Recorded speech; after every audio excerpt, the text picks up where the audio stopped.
what a journey it has been.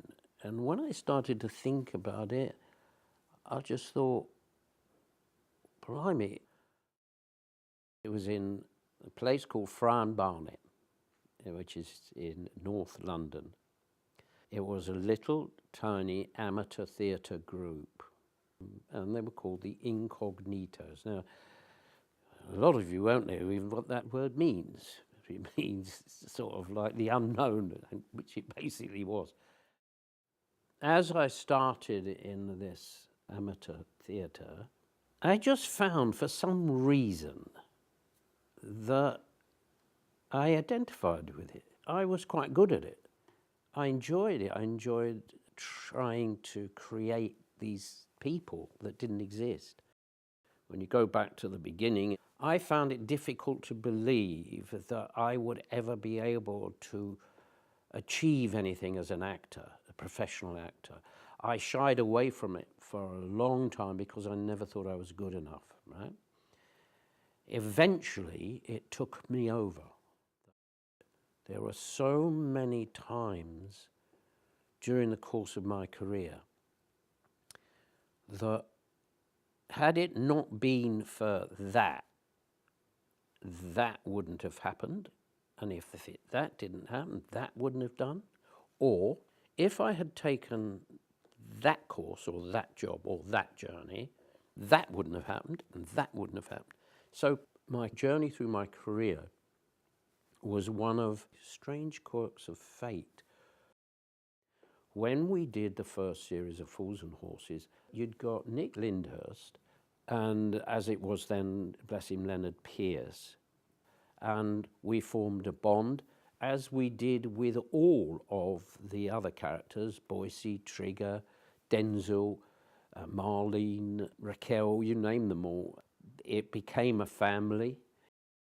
There was a wheeler dealer, very clever, upstairs, down there for dancing, and the next minute he was as thick as two short planks. But there you go. After one of the shows, John Sullivan and I were talking, as we did. We were great mates. He knew that I was an electrician.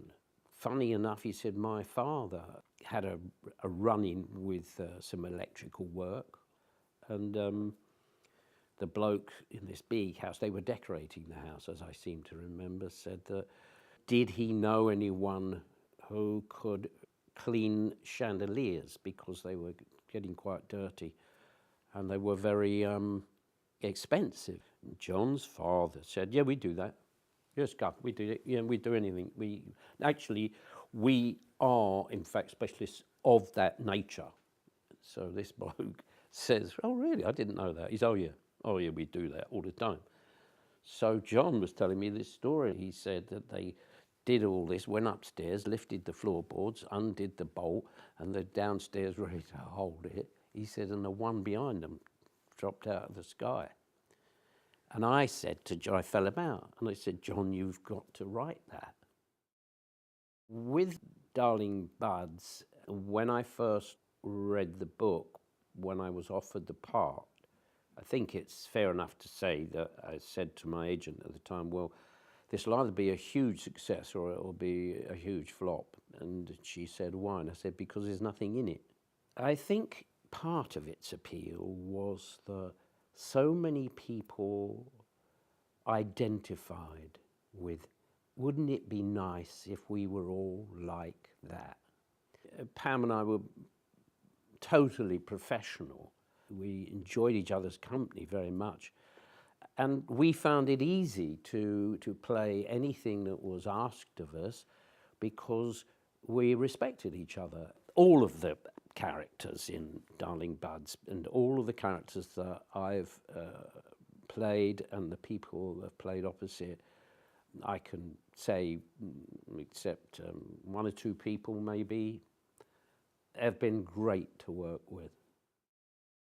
Granville in Open All Hours, he was good fun, sympathetic, and like any healthy young man, he couldn't wait to lay his head on Nurse Gladys's bosom. By understanding that relationship and understanding how put upon he was, then that is what I invested in the character. And he became somebody who was desperate to break out, but couldn't because he just obeyed the rules that were set for him by his uncle. Jack Frost, because he was so dark, I knew what I was going to do. I wanted to introduce, where I could, some humour to lighten it. In other words, to make him more human. And I think that what we tried to do is to show a person who was a policeman dedicated to his job to such an extent that it affected his private life. And if you analyse it, you'll find that most policemen's private lives are a bit of a mess. People used to come up to me and say, Jack Frost is always eating. But it wasn't really that he was always eating, it's just the way that it fell, that if the scene demanded that it was breakfast, I would have to have a meal. Sometimes you do get a mouthful and you go to speak and you choke, or you spray your opposite number, George Toulon, with an egg sandwich or something. I think with Danger Mouse, one of the reasons that I was originally attracted to it was because of my love of cartoons. And that came from the fact that when I was a young lad, my mother used to take me to the pictures, usually Disney cartoons, and they were the big favourites of mine. So when I got this opportunity to go and audition for a cartoon character, I just couldn't wait. Terry knew exactly his role as Penfold. Do we, DM? When? And I knew exactly my role as Danger Mouse.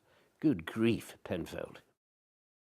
Whatever challenges there are in life, you should try and have a go, because it doesn't matter if you fail, because you can always say, whatever that is, you can always say, well, I had a go, and I wasn't good enough. I was prepared to do that. I really was. But fortune made other decisions for me. My wife and child and my brother and sister and friends that I've got helped me to not get carried away with success. So I'm kept my feet are very much on the ground.